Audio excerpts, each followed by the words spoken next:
nouveau tutoriel sur un tout petit logiciel qui va s'appeler, bon, pour l'instant je l'ai appelé Google, on verra si le nom va rester.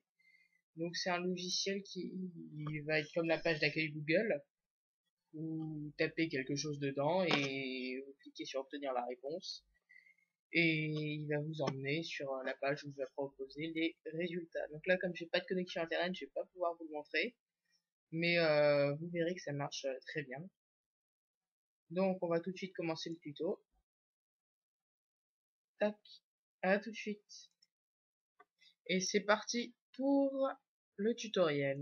Donc on va tout de suite créer un nouveau programme qu'on va appeler Google Tuto par exemple. Voilà. On va donner une forme, ça sera pas une très grande forme à la fenêtre. On va tout de suite créer un premier label dans lequel on va mettre quelque chose comme ça, Google et ton ami, virgule, pose lui ta question. Aïe aïe aïe aïe. Voilà, quelque chose comme ça. Du coup, on va redimensionner la fenêtre à la bonne dimension. On va tout de suite remettre une textbox. On va redimensionner par rapport au label. Et un bouton. Et c'est déjà fini. Enfin, presque. Voilà, bouton qu'on va appeler obtient la réponse.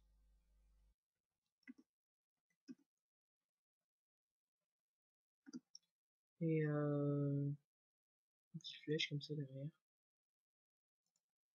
On va mettre des petits tirets devant. Non, c'est pas bon, on va mettre plutôt ça. Voilà, c'est mieux. Obtenir, ça sera mieux. Voilà, comme ça c'est fait. Il y a une seule ligne de code, ça sera process.start. Donc on lui ordonne de lancer. Et là on va mettre une URL qui va être celle-ci. Donc je l'ai copiée parce qu'elle est un peu compliquée. Donc ça va être Google plus la recherche. Et la recherche sera comprise ici et ici. Oui, c'est une URL assez compliquée mais qui marche. J'ai pas trouvé plus simple. Je crois qu'il y en a une plus simple mais je m'en souviens plus. Et donc là, vous pouvez tester. Tac. Là, vous marquez ce que vous voulez. Vous faites obtenir la réponse. Et boum. Ah tiens, si j'ai une connexion internet. Ah, c'est magnifique. Ah, c'est magnifique. Et donc vous arrivez sur la page Google où il y a marqué test. Et ce que vous voulez derrière. Vous pouvez mettre même des caractères Unicode. Ça marchera. Là, vous voyez dans la barre en haut, il est là. Et si je mets test à la place de ces deux trucs,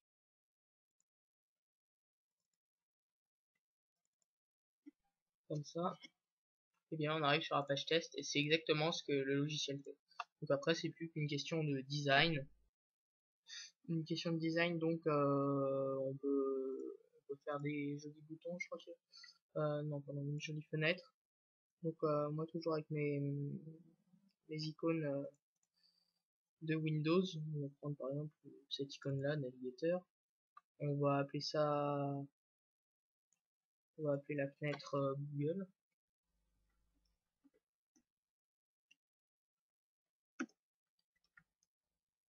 Ok. On va enlever ces machins. Ah, j'ai oublié un truc. On va enlever ceci, false et false, ce qui fait que c'est plus, on peut plus le réduire.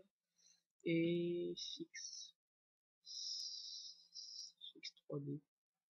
Attends, qu'est-ce que ça donne? Ouais. Ouais. Ok, on va mettre ça. Et donc là, j'ai pas testé, je peux pas la redimensionner.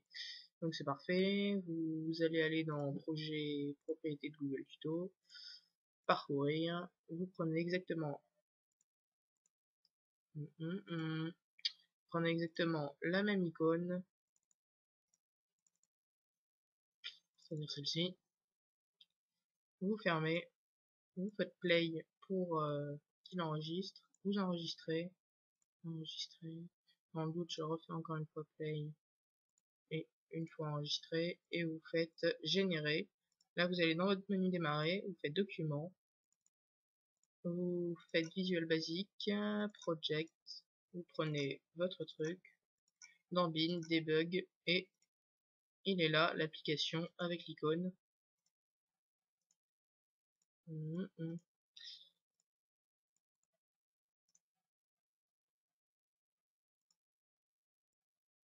Voilà.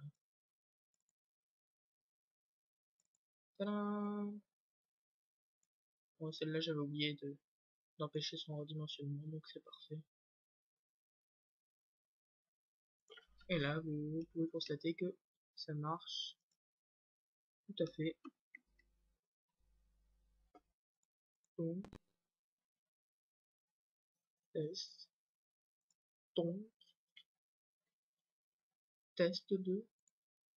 Et c'est parfait. Merci d'avoir regardé cette vidéo jusqu'au bout. Et puis on se retrouve bientôt pour de tout nouveaux tutos. Allez, merci.